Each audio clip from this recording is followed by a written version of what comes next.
Good morning, children. In class 7th, again, we are back with Rainbow, chapter number 7, The Responsible King.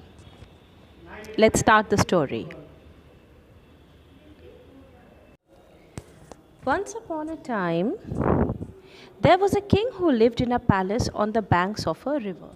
एक समय की बात है, एक राजा नदी के किनारे उनका पैलेस था. He was unhappy because the people of his kingdom were irresponsible. वो क्यों अनहैप्पी रहते थे, क्यों नाखुश रहते थे? क्योंकि उनके किंगडम में, उनके साम्राज्य में जो लोग थे वो बड़े ही गैर जिम्मेदार थे. Every time he went out in his chariot, he used to see stones and rubbish lying on the roads. जब भी वो अपने रथ पे निकलते थे, क्या देखते थे? चारों तरफ कूड़ा पड़ा है और पत्थरे पड़े बिखरे पड़े हैं. Every time he sailed in his boat, he found the river very dirty.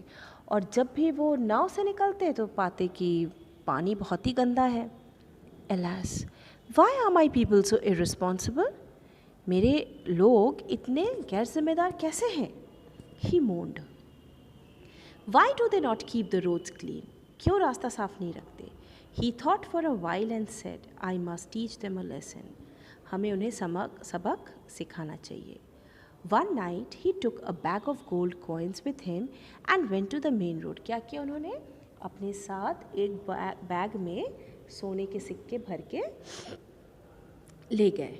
हाँ, his वज़ीर was also with him. उनके वज़ीर भी उनके साथ थे.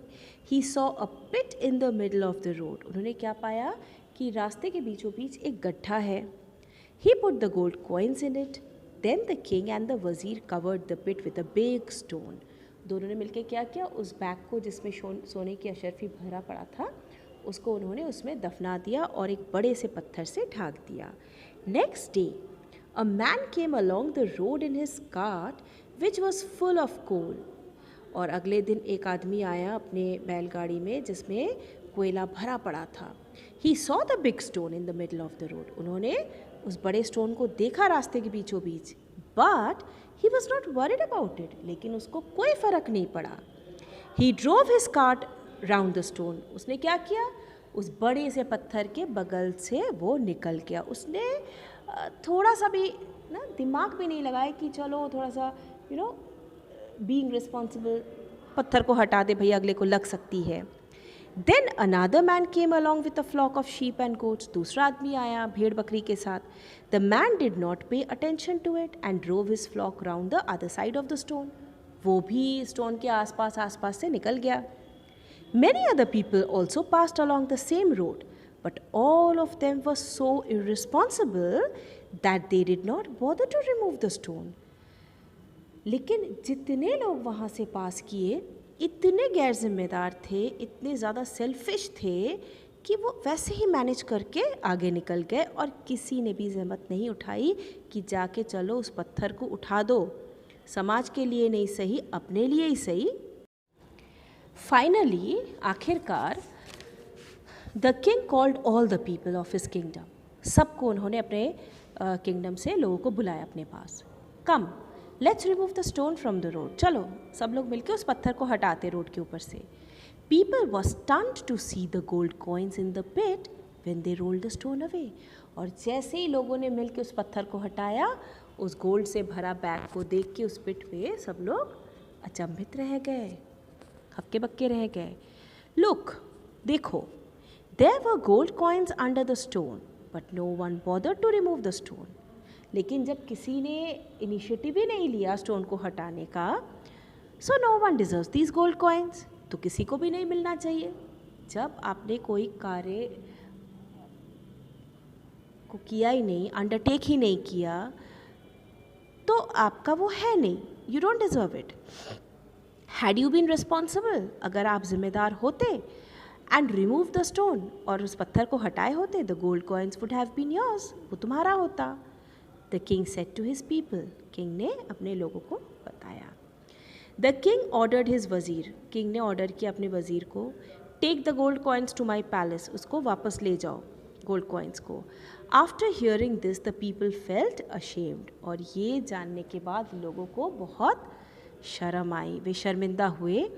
एंड सॉरी टू, और बहुत ही ख़राब लगा उनको। And promised to be responsible citizen, और उन्होंने वादा किया सबने कि इसके बाद वो एक ज़िम्मेदार नागरिक बनेंगे। Now there are few words here. Word है इररिस्पॉन्सिबल, जिसका मीनिंग है गैर जिम्मेदार, ठीक है। कॉपी में आप वर्ड टॉपिक लिखने के बाद वर्ड मीनिंग को ऐसे ही लिखोगे जैसे बुक में दिया हुआ है। उसके बाद क्वेश्चन आंसर्स में भेजूंगी। क्वेश्चन आंसर अभी मत करना, पहले क्वेश्चन आंसर वो वर्ड मीनिंग। वर्ड मीनिंग के बाद इस पेज में राइट ट्रू और false for the given statements, इसको अटेम्प्ट करना। अभी मैं इसका आंसर नहीं बताऊंगी। The king lived in a palace, ये ट्रू या फॉल्स जो भी है इसको लिखना है। हिज पीपल वर रिस्पॉन्सिबल, इसको ट्रू या फॉल्स लिखना है, ठीक है। अगले बार में जब मैं आंसर्स भेजूंगी तो इसका सॉल्यूशन रहेगा। लेकिन इन द मीन टाइम आप वर्ड मीनिंग करने के बाद ट्रू एंड फॉल्स करोगे। और इसके नीचे देखो वर्ड पावर है, इसको बुक में करोगे। कॉपी में क्या करोगे, वर्ड मीनिंग और ट्रू एंड फॉल्स। और क्वेश्चन सिर्फ उतार के रखना, आंसर में भेजूंगी तब लिखना, वरना आप रफ कॉपी में लिख के प्रैक्टिस कर सकते हो बेटा। और ये जो वर्ड पावर है इसको आप बुक में ही अटेम्प्ट करिए, ठीक है। एनिमल का नाम है और ग्रुप का नाम है, जैसे हर्ड किसके साथ जाता है, एलिफेंट्स के साथ जाता है।